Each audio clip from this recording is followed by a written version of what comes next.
ఈరోజు పీవీఆర్ అనేటువంటి ఒక రిపోర్టర్ పైన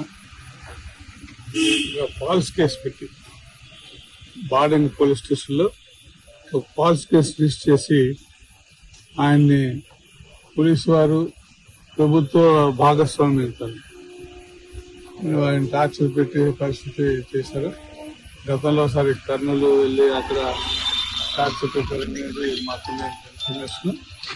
మరి అదేవిధంగా ఈరోజు ఈ మధ్యన హైదరాబాద్ వెళ్ళి వాళ్ళ ఇంటికి వెళ్ళి ఎక్కడెక్కడికో తిరిగి ఆయన పట్టుకోవడం జరిగింది.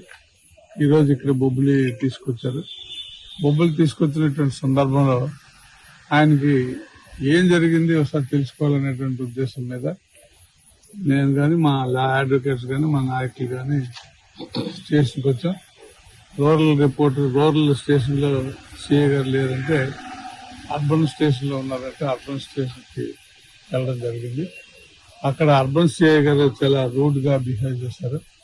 అది అతనితో ఓన్ ప్రాపర్టీ లాగా ఇది పబ్లిక్ ప్రాపర్టీ అన్నట్టుగా ఆయన బిహేవియర్ అయితే అనిపించలేదు. అది కరెక్ట్ కాదని ఆయనకే చెప్పడం జరిగింది.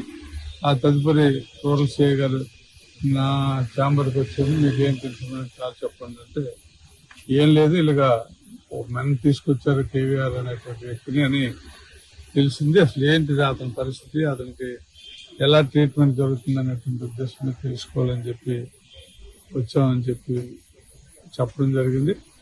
దాని మీద మా సమస్యలోనే ఆయనకి మీకు ఏ రకమైన ట్రీట్మెంట్ జరిగింది అని చెప్పి ప్రశ్నించడం జరిగింది. నాకు ఎలాంటి అవమానకరంగా కానీ అసభ్యకరంగా కానీ లేదా మ్యాన్ హ్యాండ్లింగ్ కానీ ఏమి జరగలేదు.